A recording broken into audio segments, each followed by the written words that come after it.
নমস্কার। Ramakrishna TV YouTube চ্যানেলের পক্ষ থেকে সকল মা বাবা দাদু দিদা ঠাকুমা ঠাকুর দাদা দাদা দিদি ছোট ছোট ভাই বোনদের জানাই শয়ন একাদশী প্রীতি ও আন্তরিক শুভেচ্ছা। সবাই ভালো আছেন, ভালো থাকবেন।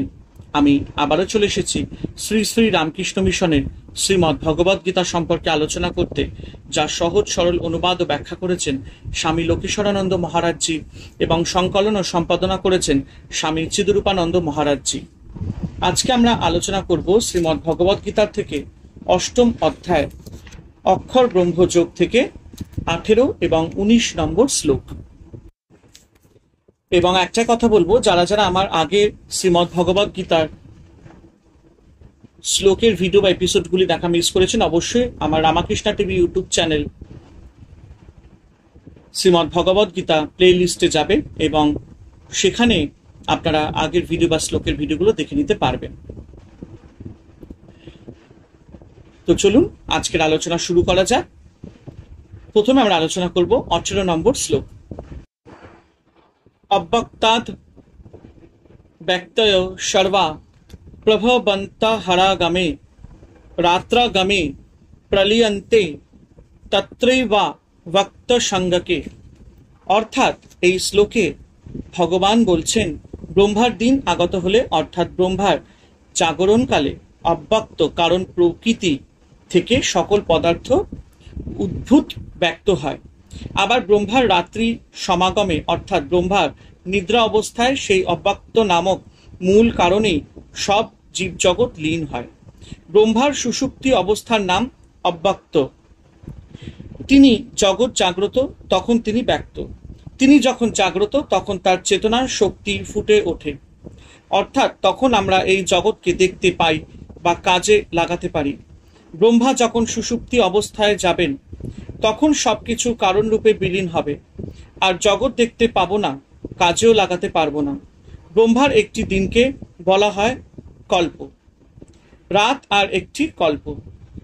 আমাদের পার্থিব হিসাবে গণনা করলে ব্রহ্মার একটি কল্প দাঁড়াবে 432 কোটি বছর।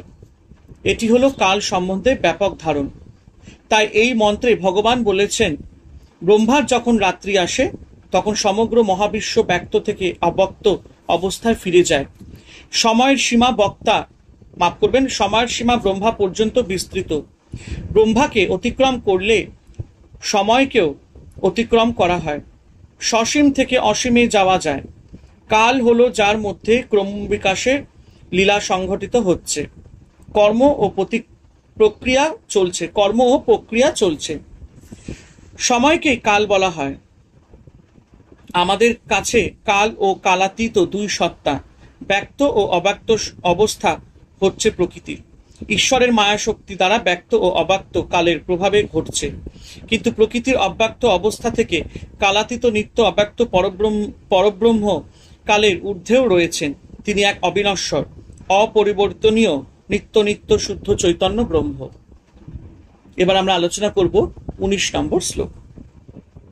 ভূতগ্রাম স এবায়ং ভূতা ভূতা প্রলীয়তে রাত্রাগমেহ বশ্য পার্থ প্রভবত্ত হরাগমে।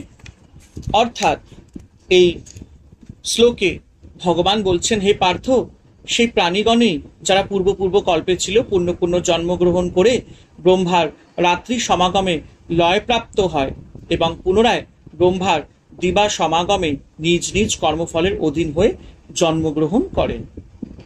এই কল্প শেষ হলে আর এক কল্প শুরু হয়, অর্থাৎ ব্রহ্মার ঘুম ভেঙেছে, বিশ্ব ব্রহ্মাণ্ড জাগ্রত হয়েছে। যা এতদিন অচেতন ছিল তা এখন জেগেছে। পুরানো যুগ শেষ হয়েছে, নতুন যুগ শুরু হয়েছে।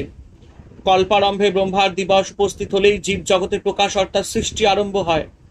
আবার কল্পক্ষয় অর্থাৎ ব্রহ্মার রাত্রি আরম্ভ হলে প্রলয় হয়ে থাকে। এইরূপ বারবার হচ্ছে। সুতরাং মুক্তি না হওয়া পর্যন্ত জীবকে কল্পেই দুঃখ ভোগ করতে হয়। অব্যক্ত বলতে ব্রহ্মার নিদ্রাবস্থা এবং ব্যক্ত বলতে তার জাগরণ অবস্থা। ব্রহ্মা যখন নিদ্রিত থাকে ভূতগ্রাম অব্যক্ত অবস্থায় থাকে।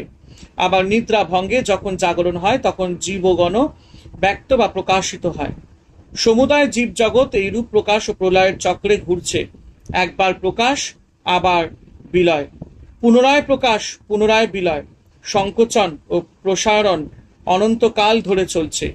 জীব কর্মফলের অধীন হয়ে প্রকৃতির বশে বারবার জন্ম মৃত্যুর মধ্যে দিয়ে জগতে যাতায়াত করে।